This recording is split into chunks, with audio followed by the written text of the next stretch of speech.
family that I was going to take this path. Um, Probably highly inevitable that I was going to do this. I have been networking with a company for quite a while now, and I did make the decision when we were living over at the other place that I was going to do this, but I hadn't got them infrastructures in myself yet. I was still obviously highly sensitive to the situation and environment that I was in, with having such police activity and being under cameras and being under monitors and, you know, living in the one bedroom flat.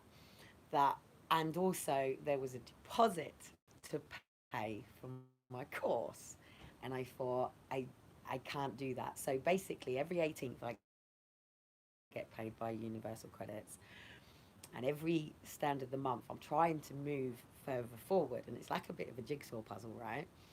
So as you sort of all know previously in my life, my education was taken away from me by Children's Social Care because they failed to do a networking meeting for me. So the school expelled me. It's all in my paperwork. So I was then getting foster care, and then I had a homeschool tutor, and then I did an article on Down syndrome, and I got, and also for my history exam, I wrote a piece for my history exam which was way beyond, and they completely rejected it. So then obviously I've become a mum, and this is after my first child was terminated, and just after I left foster care, I was 16 in 1 week, and I made the decision to put myself into college. And I was living in a drug infested bedsit. I had some man who used to walk past me out of his head on fucking acid and bite my freaking ear. I had a single mum screaming at her kids. You know, I had people doing bongs that I thought were weed bombs that turned out to be crack pipes. And I'd literally just laid up this little space in this bedsit that I was in. So I had that kettle, toaster, and things like that. And I was very aware that to have these things, obviously I had a budget that I thought was from social care, that in my paperwork actually says it was my mum who paid for my electricity bill, and it was my mum who put the money for me to go and get them things, not Sue and not the social worker. It was my mum. So um, I already knew at that point. Obviously, I was, when you're taken out of social care, the first thing they do is put you on benefits, and I was going, I don't want to be on benefits, but it covered my housing benefit, and I was a student, so I wasn't signing on to benefits as a person on benefits. I was signing on as a student who got housing benefit and help with council tax, and then obviously a subsidiary. So I've struggled because everything that I've had's all got to be paid back. Student loans, the lot, all has to be paid back. Yeah, are you ready for tea? Perfect. Okay, cool. Just while I finish this up. Okay, all right, 2 seconds, and I'll ask you what you want and stuff while I just finish this up, okay? Um, yeah, cool. I tell you what, can you two just take these? Where's the other apple juice? No, where's the other one? Oh, don't tell me you've been pulling them out of the fridge. I will be so upset if you have. No, they're there, thank God. Right, go and take one of these to Elijah and one of these to Shiloh while I just. You two are seriously going to have diarrhea today. Do you know that? They're only little, luckily, and they're vegan ones, so they've not got much things on. So basically, in terms of my education, I went to Farnham sixth form with no GCSEs, no thing, and I did business and finance, which was like an MVQ, English and my maths. For my maths, I was actually sat next to an. Sorry, guys, I just got a phone call then, and I really had to answer it because it was from the people that I've just signed up to go back to school with. Um, so I quickly needed to get on with that. So, in terms of my education, I obviously I got pregnant with Liam, and I was working as well. So I was working at Cambridge Military Hospital, and I was working in the mornings cleaning the SCABU unit, and then I was going and serving the breakfast out to people at the hospital. So these were soldiers and Aldershot people, but mainly I was on the soldiers' ward, um, or SCABU, which was the maternity for the army wives. And it did later become a bigger hospital for the local community, I think it is now, but it was obviously predominantly a military hospital, which is where I met James. Obviously got pregnant with Liam. And I would do like the nighttime shifts and things like that. So I was working doing teas, trolley dolly stuff, bringing out and serving food and doing cleaning. And also then taking on plugins and things. But I was also going to college. And then obviously I become a wife and a mum. And then I met Graham and become a wife and a mum. But in between being single, I went and took courses.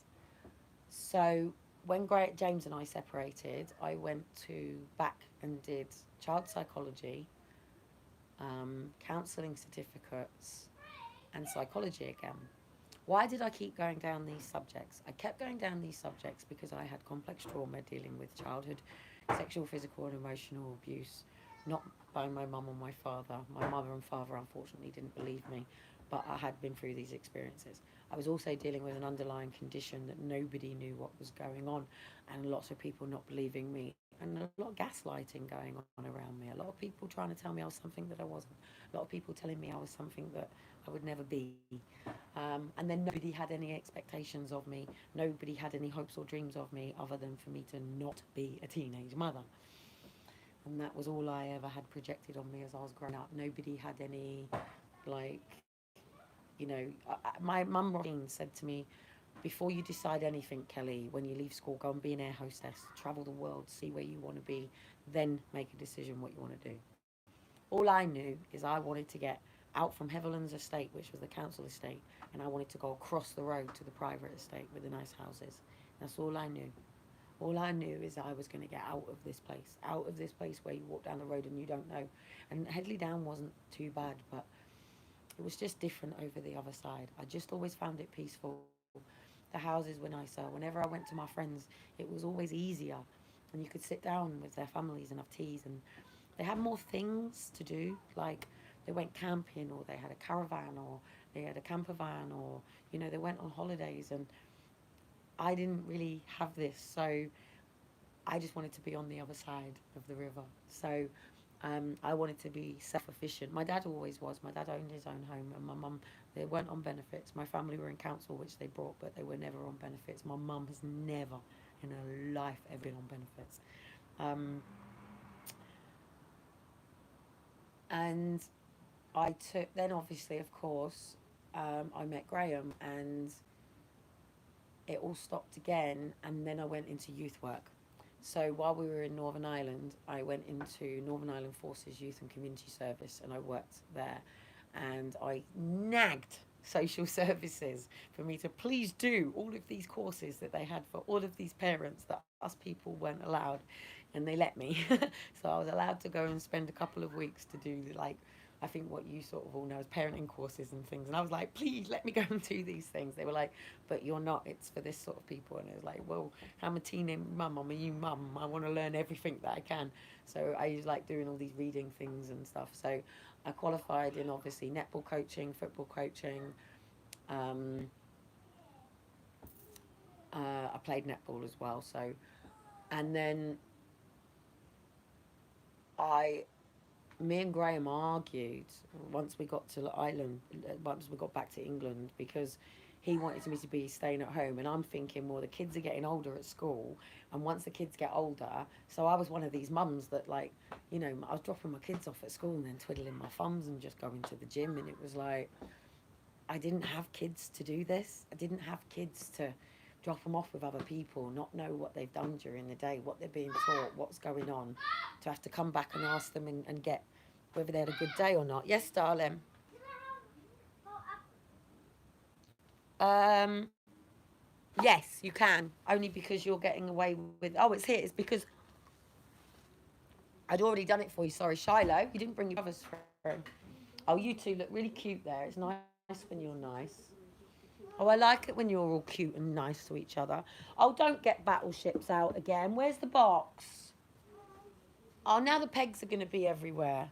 Um, and then I had to leave my relationship, my marriage, and I made the decision that I wanted to go to university. I wanted to do psychology. And Graham was like, oh, psychology is this and psychology is that. And I was like, but I want to find this out myself. He was right in the end, but I needed to learn this myself. So anyway, my direction from there, obviously as a single mother with Liam and Daniel, and I'd gone and done a B unit in criminology and psychology. I'd asked for sociology, but it got taken off the list. And then I went to the University of Central Lancashire to do psychology. The rest of that you all know. I never got on with psychology, blah, blah, blah, blah, blah. But I still wanted to help people. I still wanted to help people with trauma. I always have done, but never been paid. It's something that I've always found really difficult to do, because how do you spend time with someone who's sobbing their hearts out and then turn around and charge them for your time? No, not at this particular point. So anyway, I then got into coaching, as you know, so into personal development coaching, which is how I ended up into the coaching academy, and then, which I didn't actually full blown get the certificates because I couldn't afford to pay for the fees. I was breadcrumb learning, getting myself into all these meetings. Shiloh, pack it in. You know, getting myself into these, you know, graduating with doing all Robin stuff with their sort of things, and pulling up onto all these little things to obviously for my full loaf so I could be my own breadwinner. Shiloh, you were playing so nicely. Right, you guys need to get dressed because we need to quickly run out, get some bits that we need in for tea, and then back in again, and then have some tea, and then get back down to the beach, yeah? Okay, so anyway, today I've gone back to school. Today I've been watching and deciding whether to become a personal trainer or not. And today I've made that decision, and I am now at the PT Academy. So you'll be able to see this live. I'm going to be putting it up on my website that I'm doing my training, ready for when I qualify, ready to start preparing and going to the next stage, mentally, physically and spiritually. See you later.